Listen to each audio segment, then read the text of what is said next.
بسم اللہ الرحمن الرحیم۔ 2008 سے پہلے کی بات ہے، غالباً 2007 یا 2006 کی۔ میں مانچسٹر میں یونیورسٹی مانچسٹر میں اپنے ایم فل کے سلسلے میں گیا تھا۔ تو مانچسٹر کے ایک بازار سے گزرتے ہوئے، سینٹرل سٹی جو بازار ہے اس کا، پیکاڈیلی سرکس وغیرہ جہاں پر ہے، تو میں نے ایک جگہ پہ سائن دیکھا، ایک دیوار پہ اوپر ایک فقرہ لگا ہوا تھا۔ اس کا مطلب کچھ یوں تھا کہ تم اتنے بوڑھے نہیں ہوئے کہ اس سال مر جاؤ، اور اتنے جوان بھی نہیں ہو کہ تم اس سال نہ مرو۔ یعنی کوائٹ انسرٹنٹی تھی، بڑا فکرہ تھا مجھے اب تک وہ، کیونکہ ایک ڈیفرنٹ چیز تھی تو ابھی تک مجھے سمجھ ہے۔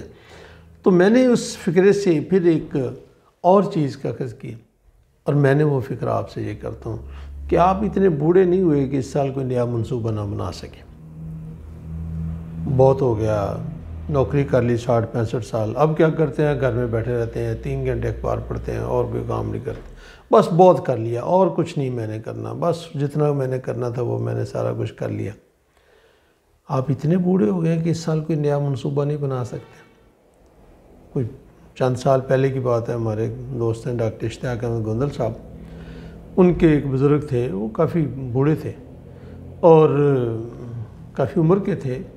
تو مجھے انہوں نے بلوایا، انہوں نے کہا جی میں کوئی کاروبار کرنا چاہتا ہوں۔ میں نے ایک دفعہ کہا کہ جی یہ کون سی عمر ہے کاروبار کی، اور یہ پتہ نہیں، میں نے ایسی ان کو دلیلیں دے کر چپ کروایا، اور آج تک میں وہ ریگریٹ محسوس کرتا ہوں کہ انہیں مجھے چپ نہیں کروانا چاہیے تھا، مجھے انہیں حوصلہ دینا چاہیے تھا۔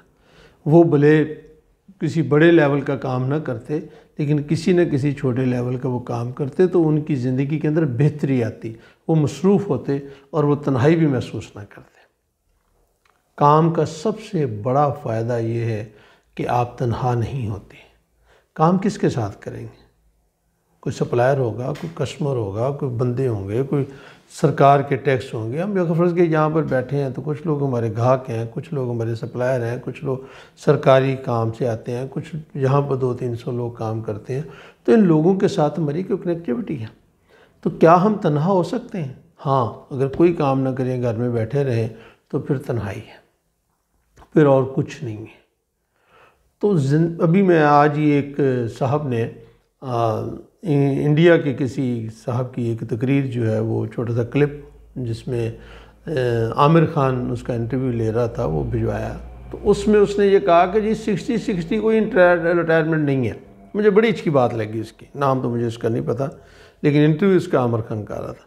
اس نے کہا 60 کوئی بات نہیں ہے، اس دن تک کام کرنا ہے جس دن تک آپ کا شریر، آپ کا جسم آپ کو باہر نکل کی اجازت دیتا ہے، اور اگر آپ نے اس دن تک کام نہ کیا تو یہ شریر بہت جلد آرام طلب ہو جائے گا، اور جب یہ آرام کرتا ہے اور کوئی کام نہیں کرتا تو اس کے مسل بھی کمزور پڑ جاتے ہیں، اس کا معدہ بھی کمزور پڑ جاتا ہے، اس کا دماغ بھی کمزور پڑ جاتا ہے، اور الٹیمیٹلی آپ بہت ساری بیماریوں کا شکار ہو سکتے ہیں۔ اس لیے ضروری ہے کہ آپ اتنے بوڑھے اپنے آپ کو نہ سمجھیں کہ آپ اس سال کو نیا منصوبہ نہ کر سکیں۔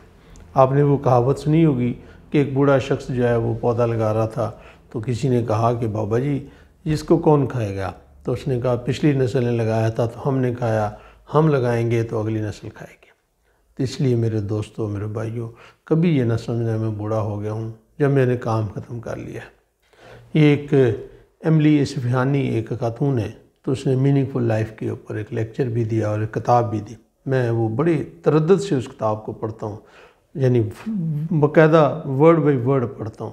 اس میں اس نے یہی لکھا ہے کہ جس دن آپ نے اپنی زندگی کے اندر سے کوئی اگلا منصوبہ چھوڑ دیا تو آپ یہ سمجھیں کہ آپ کی زندگی کا بالکل اینڈ آ گیا۔ ریلوے اسٹیشن پہ جب آپ نے اپنی ریلوے اسٹیشن پہ کسی بھی ریلوے اسٹیشن پہ کھڑے ہونے کا فیصلہ کر لیا تو پھر آپ کی گاڑی روک گئی۔ اب چلتے رہیں، سلو چلیں یا تیز چلیں، اس سے فرق نہیں پڑتا، لیکن رکیں نہ، صبح کوئی نہ کوئی منصوبہ ضرور بنائیں۔ ابھی ہمارے ایک دوست ہیں، یہ بات کر کے ہم بات ختم کرتے ہیں، مجھے بڑا ہی اچھا لگا، بہت ہی، ملک اکرم ان کا نام ہے، 73 ایئرز ان کی ایج ہے، اور ان کے پوتے ہیں، پوتی ہیں، وہ بھی بڑے بڑے ہو گئے ہیں، 73 ایج کا، اور ان کے بیٹے ہیں ماشاءاللہ بڑے اچھے، ملک زبیر صاحب اور دوسرے بھائی بھی ان کے۔ تو وہ ایک دن مجھے ان کا فون آیا، کیا حال ہے مشتاق صاحب؟ ٹھیک ہے، خیر وافر جو بھی ہے۔ میں نے نہیں کہا، انہوں نے کہا کہ MBA میں اسپیشلائزیشن کس میں کرنی چاہیے، کوالٹی میں، مینجمنٹ میں اور مارکیٹنگ میں؟ تو میں نے کہا ملک صاحب داخلہ لے رہے ہیں؟ کہتے ہیں ہاں میں ہی داخلہ لے رہا ہوں۔ تو مجھے بڑی خوشی ہوئی، میں نے کہا ملک صاحب آپ ضرور داخلہ لیں۔ اور انہوں نے 73 ایئرز کی ایج کے اندر جا کر انہوں نے ایک یونیورسٹی کے باقاعدہ ریگولر اسٹوڈنٹ ہیں، اور اساتذہ اکرام ان کی عمر سے کئی چھوٹے ہیں، لیکن وہ اپنے بچوں کے ساتھ بیٹھتے ہیں اور کلاس میں پڑھتے ہیں۔ اور انہوں نے اپنے بیٹے ملک زبیر سے یہ کہا کہ زبیر صاحب یہ کمپیوٹر بہت سلو ہے، میں نے تیز کام کرنا ہوتا ہے، تو مجھے کمپیوٹر چینج کرا کر دیں۔ تو میں یقین سے آپ کو کہتا ہوں ان کا یہ عمل جو ہے یقینی طور پر ان کو صحت کو بھی بہتر کرے گا، نفسیاتی کو بھی، جسمانی کو بھی۔ تو میرے دوستوں، میرے بہنوں اور بھائیوں، کبھی کام نہ چھوڑیں، کبھی منصوبہ بندی نہ چھوڑیں، بھلے عمر 80 ہو جائے، 90 ہو جائے، جب تک شریر ساتھ دیتا ہے، جب تک کوئی کام ہو سکتا ہے تو وہ کرتے رہیں۔ میں نے کہا تھا آخری بات، لیکن مجھے ایک بات یاد آ گئی، کچھ عرصہ پہلے، میرا خیال 8-10 سال پہلے کی بات ہے، ایک صاحب ایکسیڈنٹ میں بہت پیرالائز ہو گئے، یہ غالباً فرانس کی بات ہے۔ انہوں نے، وہ لکھنے والے تھے، صحافی تھے، کوئی جرنلسٹ تھے، کسی ایکسیڈنٹ میں یہ واقعہ پیش آیا، تو انہوں نے اپنی آنکھ کے اشاروں سے کتاب لکھی اور وہ بیسٹ سیلنگ بک ثابت ہے۔ تو آنکھ تو چلتی رہی اور منصوبہ بھی بن گیا اور اس پہ عمل بھی ہو گیا۔ آئیں منصوبے نہ چھوڑیں، کام نہ چھوڑیں، کام کرتے رہیں، انشاءاللہ العزیز یہ چیز میرے اور آپ کے لیے بہت ہی بہتر ہوگی۔ بہت بہت شکریہ۔